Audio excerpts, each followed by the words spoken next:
Now we are going to discuss Newton's conclusion from Kepler's laws of planetary motion. Actually Newton ने ये कहा कि जो planets की ऑर्बिट होती है, all the planets, nearly all the planets except Mercury revolve around sun in nearly circular orbits, having sun at the center of this circle. और जब ये सर्कुलर ऑर्बिट पे रिवॉल्व कर रहा है प्लैनेट जो है सर्कुलर ऑर्बिट पे रिवॉल्व करेगा, तो एरियल वेलोसिटी तो कांस्टेंट होती है, एरियल स्पीड कांस्टेंट होती है, इसका मतलब लीनियर वेलोसिटी जो है, लीनियर स्पीड जो होगी वो नियरली हम लोग कांस्टेंट मानेंगे। अब यहां पे जो सेंट्रीपिटल फोर्स लगेगा इस प्लैनेट पे टुवर्ड द सेंटर, ये सेंट्रीपिटल फोर्स क्या होगा? mv स्क्वायर यार, where r is the radius of this circular orbit. But you know, speed is equal to distance upon time. Distance is what? 2 pi r. And time period is what? Time period is capital T. So placing this in above formula, we can write m upon r, and this is v square. V square means this will be 4 pi square r square upon t square. But by Kepler's third law t square proportional to a cube होता था, लेकिन यहाँ semi major और semi minor दोनों same हो गया, equal to radius हो गया, is proportional to r cube. So t square is equal to k r cube. हम यहाँ पे रख देते हैं, ये हो जाएगा m upon r and this is 4 pi square r square upon k r cube. अब यहाँ पे इसको आप कैंसिल कर लोगे और ये रिजल्ट मिल जाएगा आपको 4 पाई स्क्वायर बाई के m अपॉन r स्क्वायर. ये फोर्स मिल. अब इससे कंक्लूजन हम क्या ड्रॉ करेंगे? पहला तो कंक्लूजन ये है कि all the planets revolving around sun experiences force of centripetal force, and this centripetal force is provided by the force of gravitation between planet and sun. जितने भी प्लैनेट्स होंगे सन के अराउंड रिवॉल्व कर रहे हैं उनमें ग्रेविटेशनल फोर्स लगता है. सन जो है gravitational force of gravitational attraction इस पे एक्सर्ट करता है, और यही ग्रेविटेशनल अट्रैक्शन जो फोर्स होता है वो नेसेसरी सेंट्रीपिटल फोर्स प्रोवाइड करता है. पहली चीज. Second, this force is directly proportional to mass of the planet. Planet का मास बड़ा होगा ये फोर्स ज्यादा लगेगा, छोटा होगा ये फोर्स छोटा होगा.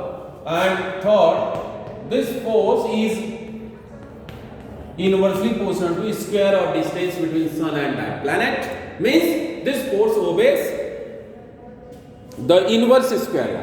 inverse square law को ये फॉलो करता है. अब ये तीन बातें जो है इस पे ग्रेविटेशनल फोर्स जो कि सेंट्रीपिटल फोर्स के रूप में है, directly proportional to mass of the planet and obey the inverse square law, ये कहा इन्होंने ये फोर्स म्यूचुअल होता है. Gravitational force is a mutual force. Mutual force है, इसलिए अगर ये प्लैनेट का मास इसमें इन्वॉल्व है तो सन का मास भी होना चाहिए. इसलिए इस एक्सप्रेशन में, इस इक्वेशन में क्या किया गया? 4 पाई स्क्वायर बाई के को mass of the sun multiplied by a constant यानी कैपिटल जीएम से रिप्लेस किया गया. और जब कैपिटल जीएम से रिप्लेस किया गया तो ये फार्मूला हो गया force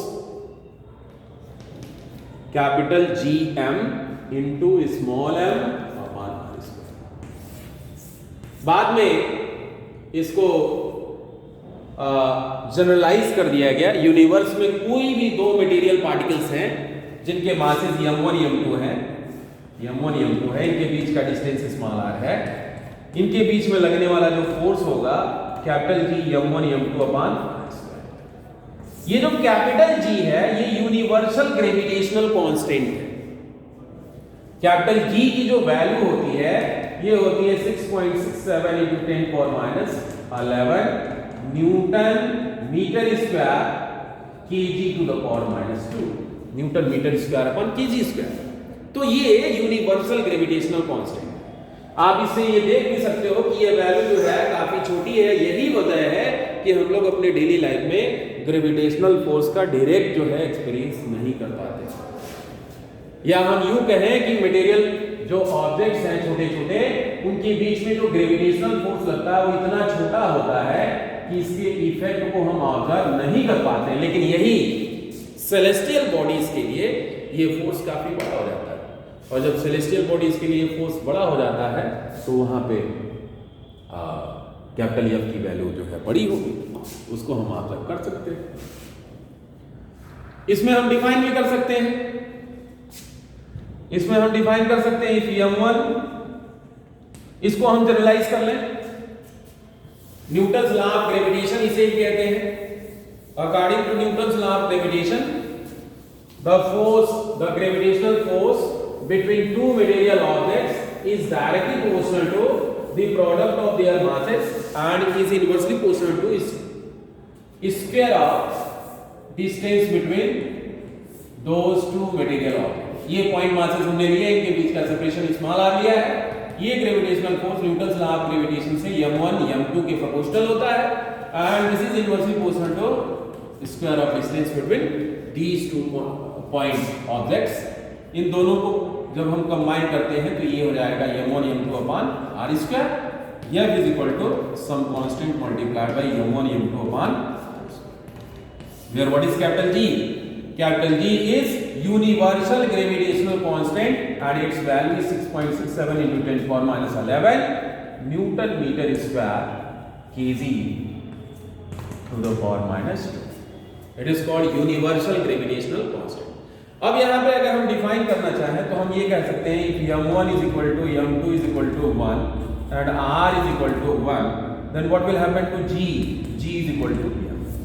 Means universal gravitational constant is the force acting between two material objects of unit mass separated by unit distance between।